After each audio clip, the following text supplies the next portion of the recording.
Looking at a food label, we can see that many ultra-processed foods are high in salt, sugar, and calories, and low in nutrition, and may contain food additives with questionable safety.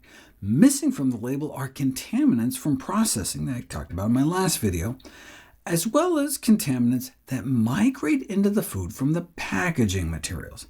Bisphenols like BPA, plastics compounds like phthalates and microplastics, as well as mineral oils. Evidently, the mineral oils come from the printing inks from recycled newspapers used in paperboard packaging, which can then migrate into the food and then accumulate in human tissues to levels that have been found to be harmful in a certain strain of rats. But the relevance to humans has been questioned, since apparently we can't even extrapolate the results from that strain of rats to another strain of rats. Plastic materials that contact our food may contain thousands of different molecules, in which more than 300 have been considered as potentially risky, including phthalates, which along with bisphenols may have hormone-modulating effects, have people switch from packaged foods to fresh foods for even just a few days, and evidence of exposure to the measured bisphenols and phthalates based on urine samples drops significantly. The packaging is certainly not limited to ultra-processed foods.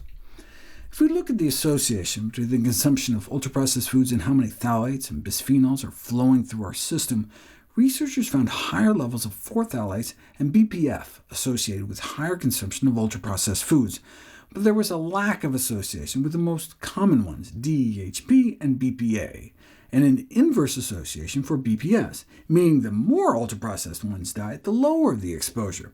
This makes sense, since in the food supply BPS has only been found in meat, most of which is considered minimally processed, with 2 exceptions.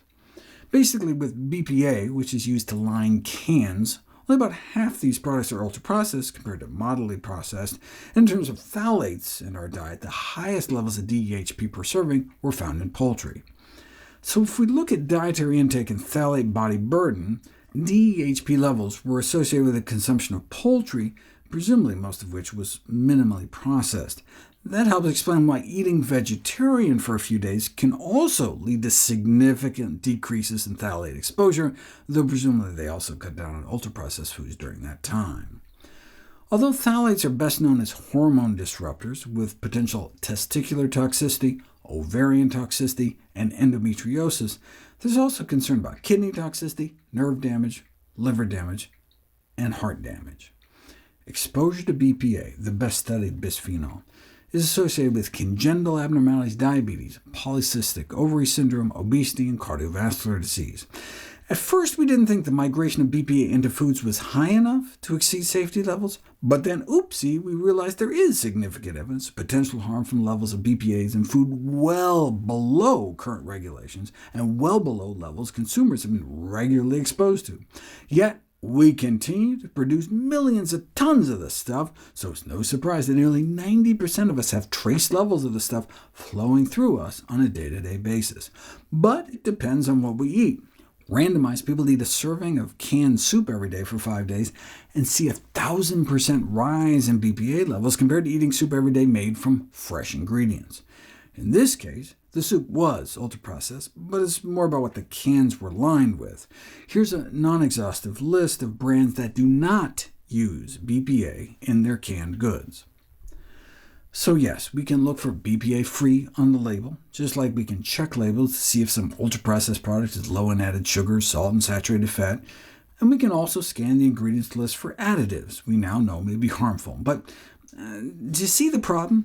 Many were considered harmless until they weren't, like the BPA and aspartame stories, and the artificial colors and flavors that were in the food supply for decades before they were banned.